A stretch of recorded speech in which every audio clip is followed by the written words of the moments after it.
నాయన కరోనాన్ని జయించావు నాయన, ఈ దుమ్ములోంచి జయించలేకపోతున్నాము.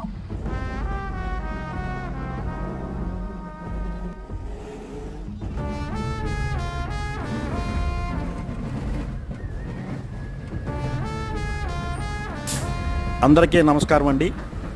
నిన్న ఈ దుమ్ము బూడిద మీద మనం ఇచ్చిన వార్తకు స్పందించి శాండ్ ఏజెన్సీ వారు ఈరోజు రోడ్డు ఇలా శుభ్రం చేస్తున్నారు.